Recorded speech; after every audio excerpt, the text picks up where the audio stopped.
Hey guys, it's Paul Jang, and just gonna be showing you a couple things. Lorena Silva is a title company officer. She handles closings. So this is a property in Oklahoma that I just picked up. I sent the wire a couple days ago, but I haven't had a chance to make a video for this.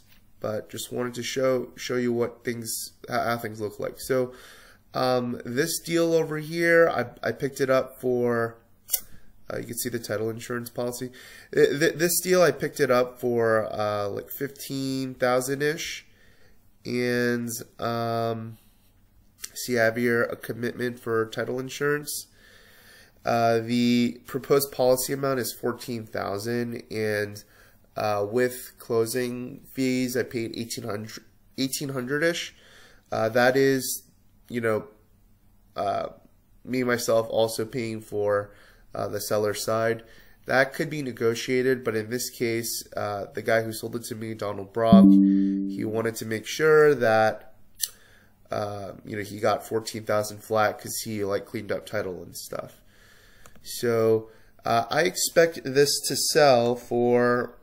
I expect this to sell for somewhere between $25,000 and $32,000. In the past, I might have used a realtor, but I plan on using Brokerless this time. So this is going to be without partners. I just picked it up, and then we're going to flip it ourselves. So this is what a legal description looks like. Usually, it'll have some coordinates, and then usually a lot and block number. I'm not seeing it over here, but yeah, this is really common. Where it says township, section, township, 12 north, range 21 east, Sequoia County. Yeah, that's very common. Usually there'll also be lots or block numbers for most of them. This is what a HUD looks like, settlement statement. You can see over here I paid 14,000.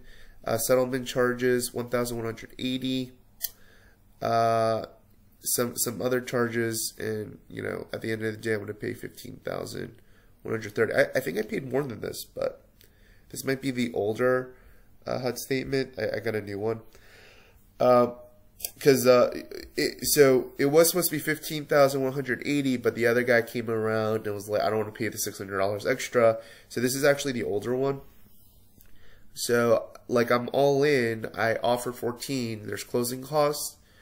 So I sent them the wire, and then I'm going to put it on Brokerless, which is going to be a selling platform to, list properties on MLS and pay $100 or something for it, get some pictures for it, and list it for $32,000 with an agent fee of, 3-4% that I'll give, if, a realtor brings in a buyer. I'll put it on land.com, and, I'll probably look to sell it for cash or someone that gets a loan, and they'll cash me out. And we'll start at 32 and, have wiggle room, maybe bring it down a little bit more. But, I'm looking to make somewhere between 10 to, what is to 32? 10 to, 15, 10 to 20,000.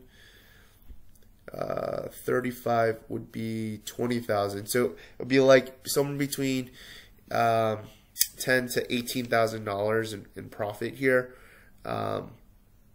So, that's kind of what I'm looking to do to flip this. I've actually bought 2 other properties, and I paid a little bit more for the other ones actually. So I know that I could sell this, and I sold it on the same street. So, that's going to be a nice flip, but